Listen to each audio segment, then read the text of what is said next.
नमस्कार, मैं अनुज नरवाल रोहतकी और आप देख रहे हैं अलग हरियाणा। हमारे साथ डॉक्टर सतीश त्यागी जी हैं। सर, जो चुनाव बिल्कुल लास्ट वीक में पहुंच गया है और अगले शनिवार को वोटिंग हो जाएगी।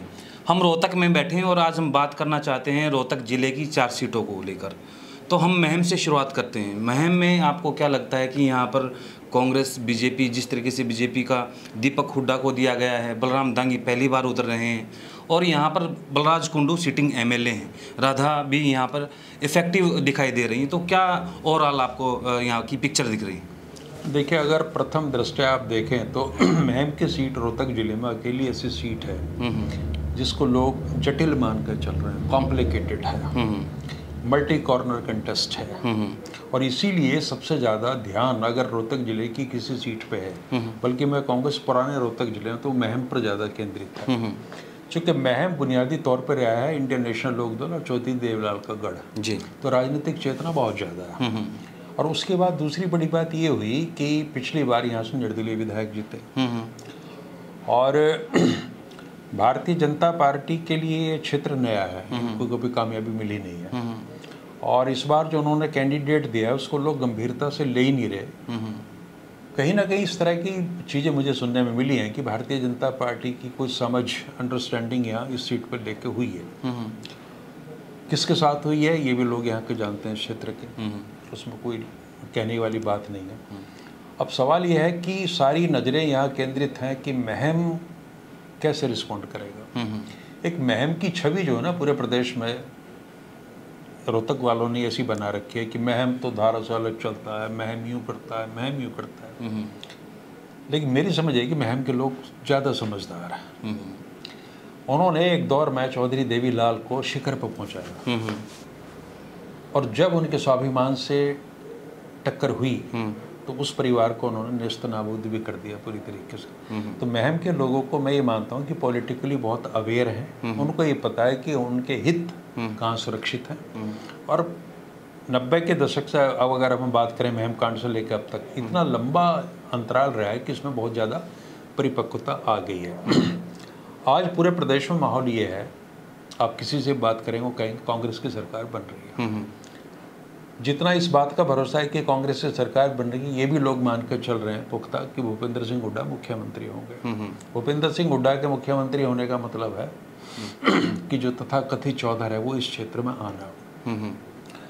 और अगर क्या वो बात सही भी है, अगर महम के लोग इतने स्वाभिमानी हैं तो जाहिर सी बात है उनको गर्व महसूस होगा कि चौधरी आ रही है, इसमें वो हिस्सेदारी क्यों नहीं करेंगे। और ये करते हुए हो सकता है मान लिया उनके कुछ स्थानीय विधायक से, आनंद सिंह डांगी के परिवार से उनसे कुछ रहा हो, थोड़ा 19-20 का फर्क हो, कटुताएं रही हो या उनको उस लेवल पर पसंद ना किया जाता हो, लेकिन वो चीज़ जो है ना कि चौधर हमारे इलाके में आ रही है, भूपेंद्र सिंह हुड्डा मुख्यमंत्री बनने जा रहे हैं, तो उस चीज़ को ध्यान में रख के भी महम के लोग वोट करेंगे। तो जो एक एंटी इनकम्बेंसी डांगी परिवार के साथ में है, मुझे लग रहा है वो बहुत ज़्यादा यहाँ कुछ असर दिखाने वाली है नहीं। और मतलब भाजपा की भी बागी प्रत्याशी हैं वो तो राधा अलांत भी।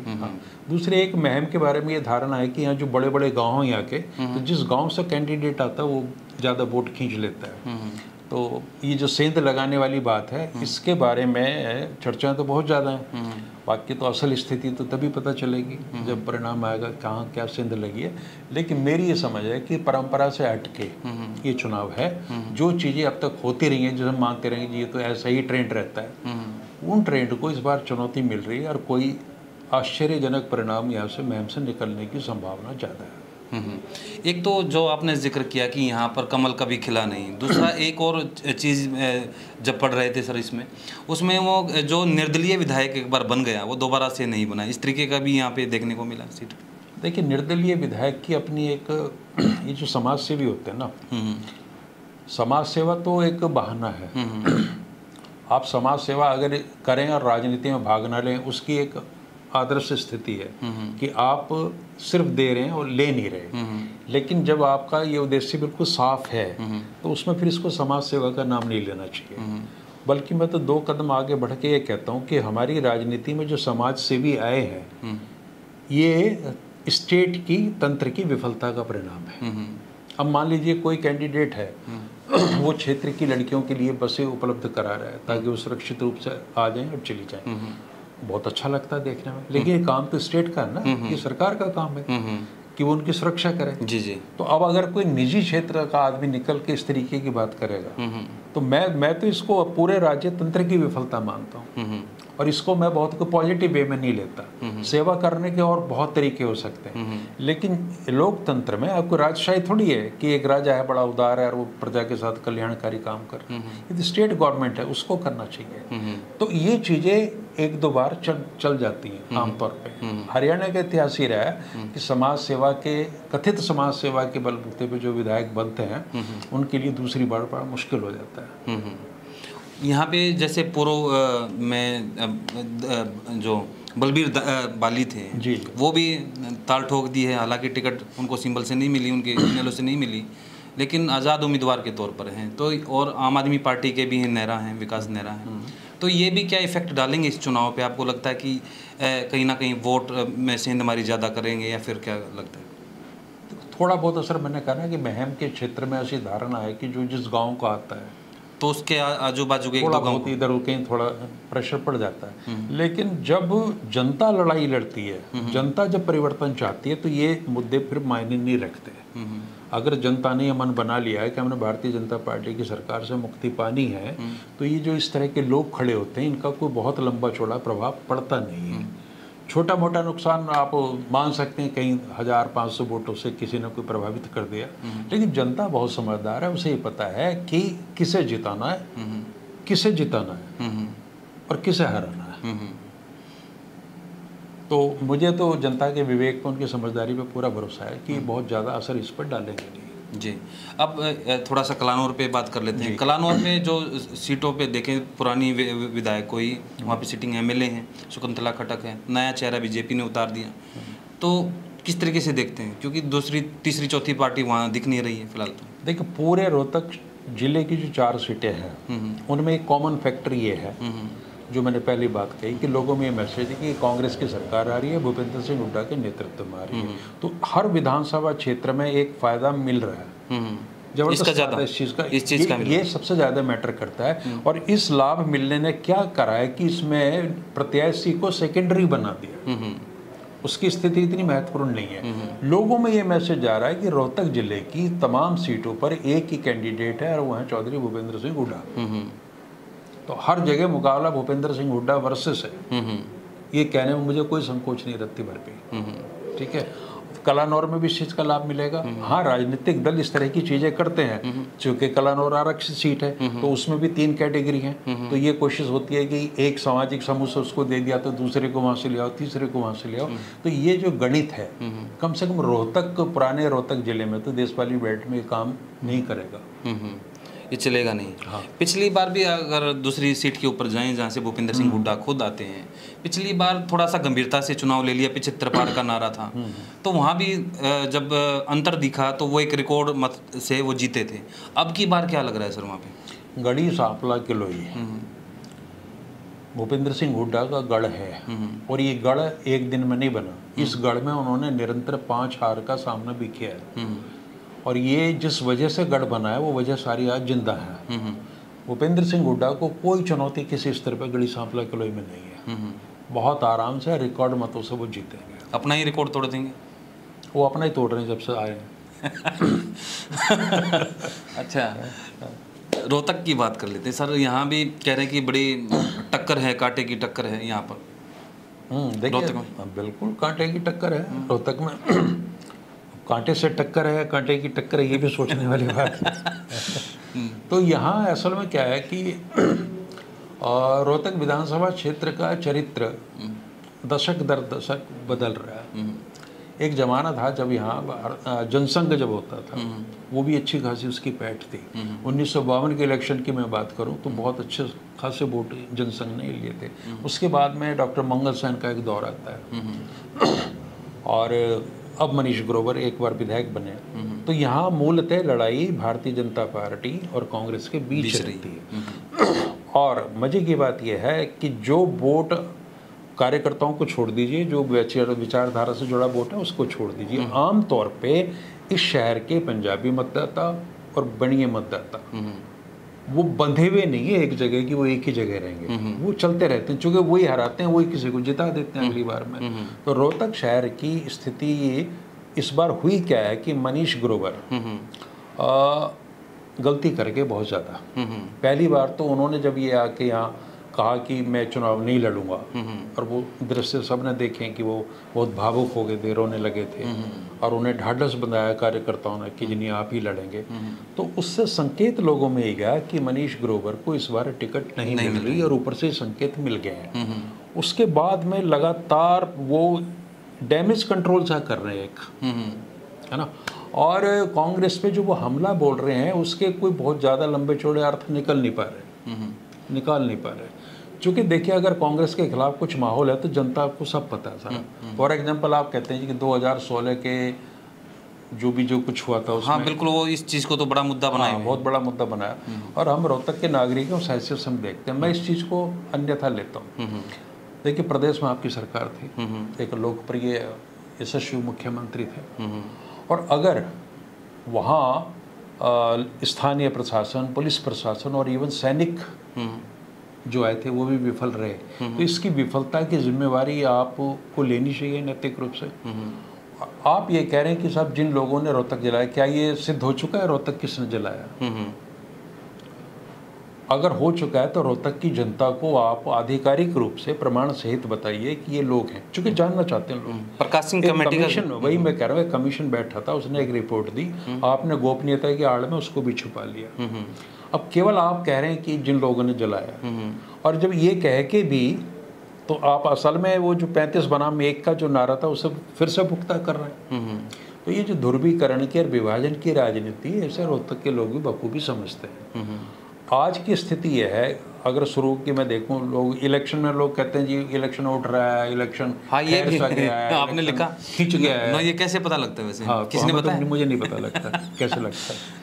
तो किसी ने देखा था कि उसने, बहुत सारे लोगों ने उस पर कमेंट किए जी आटे की खपत से पता चलता है, अच्छा है ना, लोगों के चेहरों पे उस तरह की चीज़ें आने लगती हैं, यानी माल का वितरण हो रहा है, हवासी बन रही है।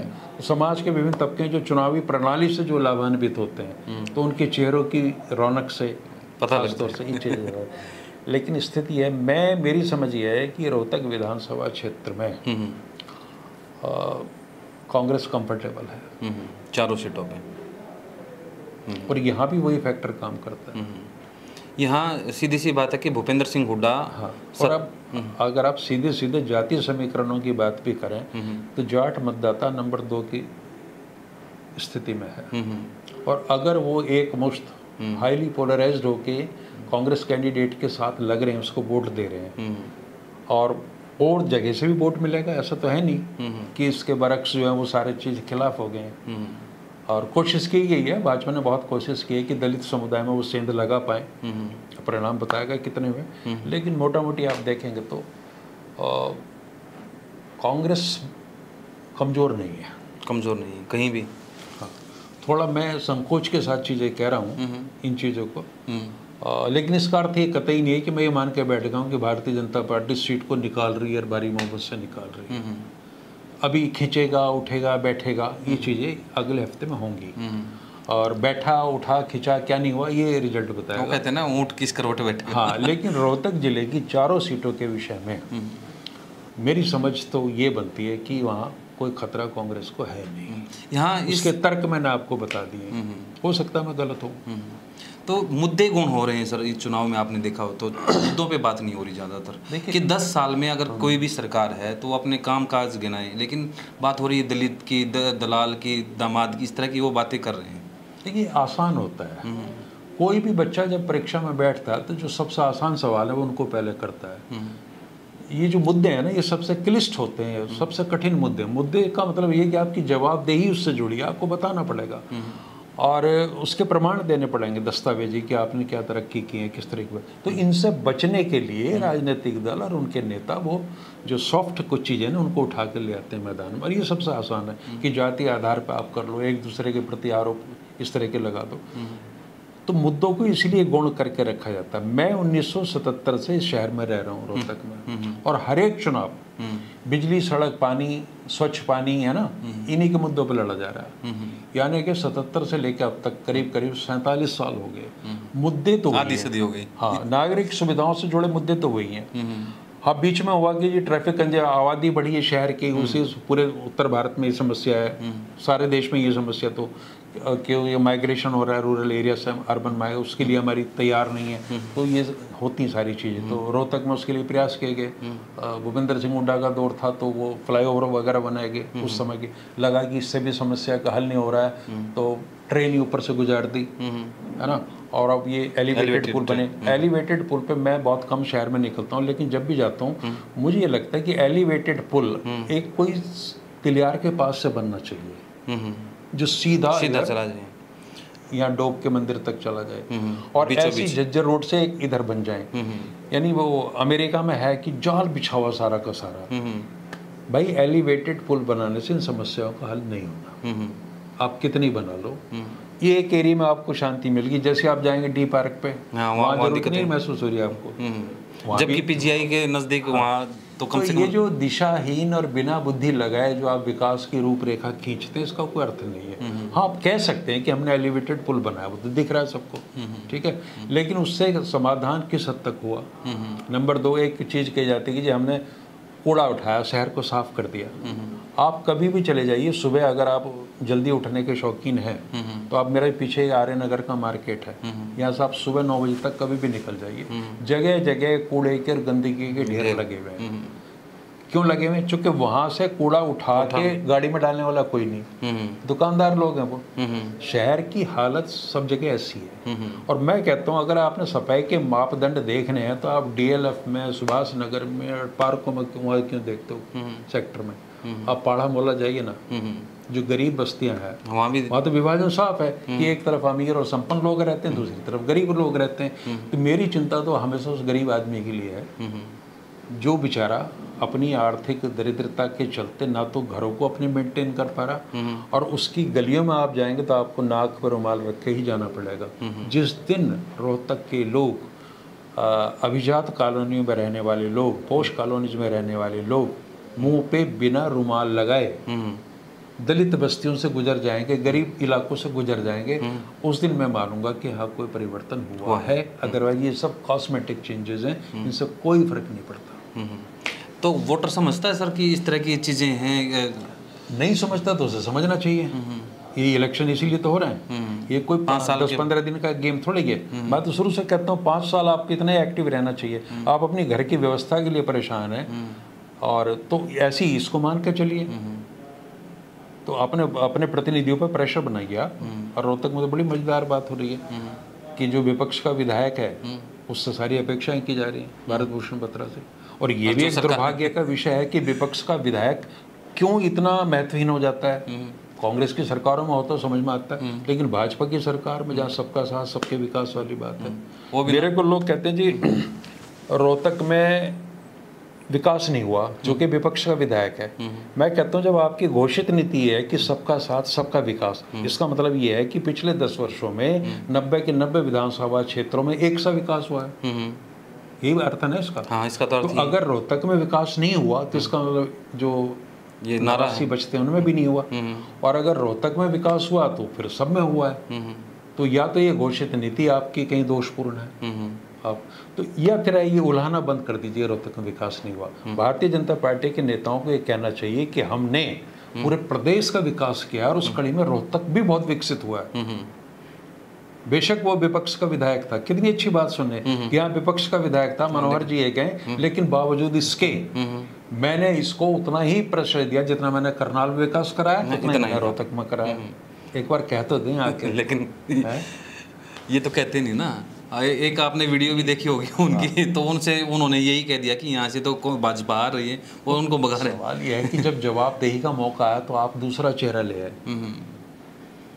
जवाब तो उनको देना था जो 9.5 साल से शासन कर रहे थे, लेकिन अब जवाब देने के लिए एक ऐसा चेहरा आ गया जिसको ठीक से भूगोल का भी नहीं पता, किस देश का प्रदेश का भूगोल कहाँ है, क्या क्या समस्या है। तो बिल्कुल ठीक ऐसी है जैसे आप एक जाता विद्यार्थी परीक्षा दें उसकी जगह आप किसी और को बिठा दें, ठीक है। जब दो साइंस का पेपर ह्यूमैनिटीज वाले को आप दे दें तो वो बेचारा कंफ्यूज हो जाता है कि मैं क्या करूं। कभी वो प्रश्न देख तो हो सकता है मेरी बातें बहुत कड़वी लगती हैं कई बार, विशेषकर भारतीय जनता पार्टी के लोगों को, लेकिन वो अपने आप में सुधार कर लें, क्योंकि ये अंतिम चुनाव नहीं है भारतीय लोकतंत्र में, और भाजपा एक अलग किस्म की पार्टी है, सैकड़ों साल उसने यहाँ रहना है, राजनीति करनी है। तो अगर इसी प्रारंभिक अवस्था में जब उनका सत्ता से साबका पड़ रहा है वो सीख लेंगे, है ना, और अच्छी अच्छी चीज़ें अपनाएंगे तो उनका भविष्य उज्जवल होगा। फिलहाल रोहतक जिले में संदिग्ध है। तो हरियाणवी में कहते हैं कि इन्होंने यहाँ पे ना उनके 12 बीघा में दाने नहीं है। हाँ, ये कह सकते हैं, तो 11.5 में या 12 कुछ भी कहते हैं। चलो धन्यवाद सर, आपने विस्तार से बताया कि जो रोहतक जिला है उसमें 4 विधानसभाएं हैं और वहाँ पर किस तरीके के समीकरण बैठ रहे हैं, किस तरीके के मुद्दे यहाँ पर हावी हैं और किन चीज़ों को लेकर वोटर सोच रहा है। आपको क्या लगता है कमेंट बॉक्स में लिखें। धन्यवाद, नमस्कार। नमस्कार।